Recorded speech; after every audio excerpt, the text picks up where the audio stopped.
మిత్రమా, అందరికీ కూడా శుభోదయం అండి. అందరూ బాగుండాలి, అందులో మనం ఉండాలని కోరుకుంటూ మీ కవిత. ఈరోజు వీడియో ఏంటంటే, మనము ఇంట్లో మార్నింగ్ రొటీన్ ఏంటి, తర్వాత ఈవినింగ్ ఏం పనులు చేస్తున్నాము ఏంటని ఈరోజు వీడియో. మార్నింగ్ అయితే ఇంట్లో పని అంతా కంప్లీట్ చేసుకుని బ్రేక్ఫాస్ట్ అయితే ప్రిపేర్ చేశాను. బ్రేక్ఫాస్ట్ కంటే ముందు పూజనైతే కంప్లీట్ చేశాను, ఎందుకంటే ఇప్పుడైతే హాలిడేసే కదా, స్కూల్కి వెళ్ళే పని ఏం లేదు కాబట్టి పూజ అయిపోయిన తర్వాత బ్రేక్ఫాస్ట్ అయితే ప్రిపేర్ చేశాను. ఈరోజు బ్రేక్ఫాస్ట్ వచ్చేసి సేమియా ఉప్మా అనమాట. మైదా రిలేటెడ్ అయితే వారంలో ఒక్కసారి లేదంటే 15 రోజులకు ఒకసారి మాత్రమే చేస్తాను. సేమియా కానీ పాస్తా కానీ లేదు అంటే ఏంటి బ్రెడ్, ఈ మూడు కూడా నెలలో ఓన్లీ 1 or 2 మాత్రమే వాడతాను అనమాట. అయితే ఇంకా బ్రేక్ఫాస్ట్ కోసం ఏమీ లేవు, ఏం చేయాలని ఆలోచిస్తే సేమియా ఉంది అనమాట. అలా అనేసి సేమియా ఉప్మా చేస్తున్నాను. ఆల్రెడీ నేను తీసుకున్నటువంటి సేమియా రోస్టెడ్ సేమియానే కొన్నది, రెడీమేడ్. కానీ ఎంత రోస్టెడ్ సేమియా అయినా కానీ మనం ఒకసారి మళ్ళీ కొంచెం ఆయిల్ వేసి రోస్ట్ చేస్తేనే ఆ యొక్క సేమియా టేస్ట్ బాగుంటుంది, కలర్ కూడా బాగుంటుంది. అందుకని ఫస్ట్ కొంచెం ఆయిల్ వేసుకొని రోస్ట్ చేసుకొని పక్కన పెట్టేసుకున్నాను.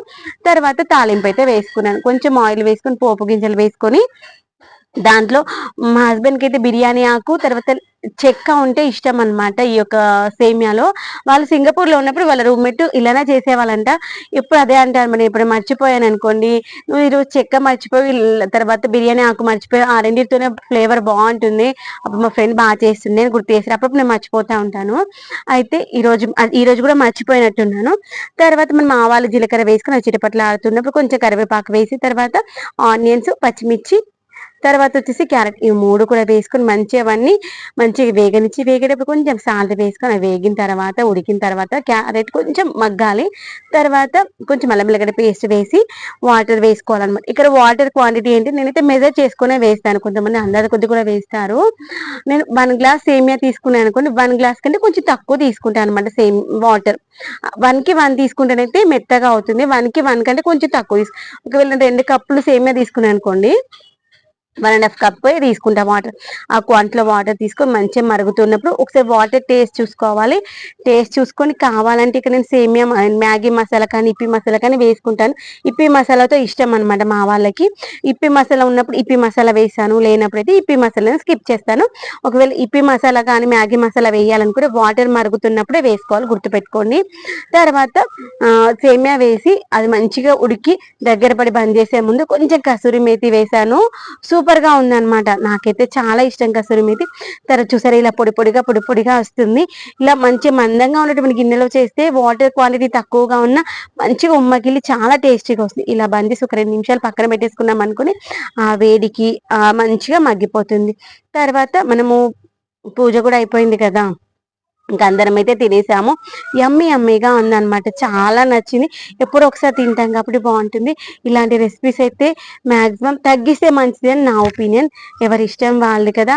ఎందుకంటే ఇలాంటివి తింటే పడట్లేదు ఈ రోజులో, సేమియా ఏంటి మైదా రిలేటెడ్. అందుకోసం చూసారా, ఏదైనా కానీ ఆరోగ్యానికి మంచిగా లేనిది చూడడానికి బాగుంటుంది, తినడానికి కూడా కమ్మగా ఉంటుంది కదా. ఇక ఇంట్లో మార్నింగ్ బ్రేక్ఫాస్ట్ అయిపోయింది, లంచ్ కూడా వంట చేసేసాము, తినేసాము. లంచ్లోకి అయితే మన తోటలో వచ్చినటువంటి ఆకుకూర తోటి పప్పు చేసేసాను. మొన్న ఈ మధ్య ఒక 2 months బ్యాక్ ఏమో రైస్ తీసుకొచ్చారనమాట. అయితే ఆ రైస్ లో చాలా పురుగు వచ్చింది. నేనైతే 4 రోజులు అంటున్నా మా అత్తయ్యతో, ఇల్లంతా పురుగు బారుతుంది అంటే ఇంకా ఏం కాలే, తీసుకొచ్చుకున్న వాళ్ళు కూడా ఒక బ్యాగ్లోనే వచ్చిందంట అంటున్నారు. కానీ ఆ పురుగు ఏంటంటే మొత్తం ఇల్లంతా స్ప్రెడ్ అవుతుంది. ఎక్కువగా దేవుడు రూమ్ లోకి వస్తుంది అనమాట. కిచెన్ పక్కనే దేవుడు రూమ్, కిచెన్ లో వేసాము సంచులు. మార్నింగ్ దేవుడి రూమ్ లో క్లీన్ చేసేటప్పుడు చూసి నేను ఆల్రెడీ ఆ ఎంట్రన్స్ లో లక్ష్మణ రేఖ గీసిన, మస్తు పొరుగు ఉంటుంది, అసలు నాకైతే ఇక భరించలేకపోతుంది. అలా అనేసి మా హస్బెండ్ చెప్పాను, టేబుల్ ఫ్యాన్ తీసుకురా, రెంట్కి తీసుకొస్తే ఆ టేబుల్ ఫ్యాన్ పెట్టేసి ఎగబోద్దామని. అసలు సంచులు తీసేటప్పుడు కూడా మా అత్తయ్య వాళ్ళు అసలు ఎక్స్పెక్ట్ చేయాలన్నమాట, ఎందుకంటే ఎక్కువగా ఉంటుంది, ఇల్లంతా స్ప్రెడ్ అవుతుంది. నాకైతే ఆ విషయం తెలుసు, ఎందుకంటే మా ఇంట్లో మేము రైతు బిడ్డనే కాబట్టి ఇంట్లో బియ్యం ఎక్కువగా ఉండేది. ఒకవేళ బియ్యం ఎక్కువగా ఉన్నప్పుడు పురుగు ఎక్కువ వస్తే ఎలాంటి ప్రికాషన్స్ తీసుకోవాలి అవన్నీ నేను చూసిందానే కాబట్టి నాకు అర్థమైపోయింది పురుగు బాగా ఉంది.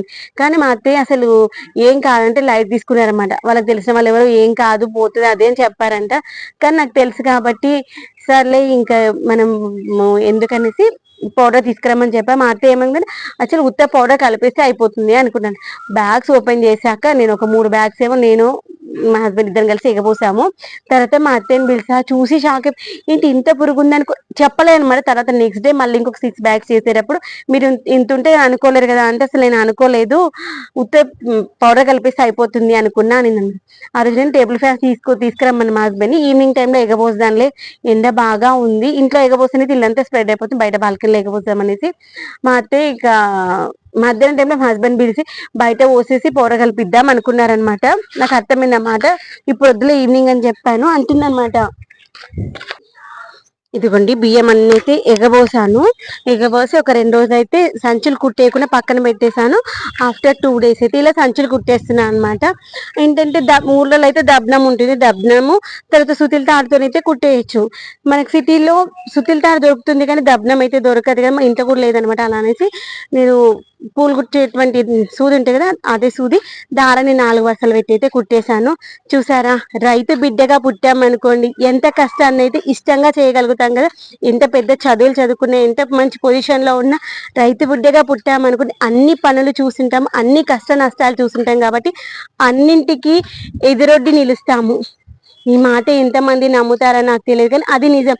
రైతు బిడ్డగా పుట్టిన వాళ్ళు ప్రతి కష్టాన్ని భరించగలుగుతారు, భరించి సంతోషంగా ఉండగలుగుతారు.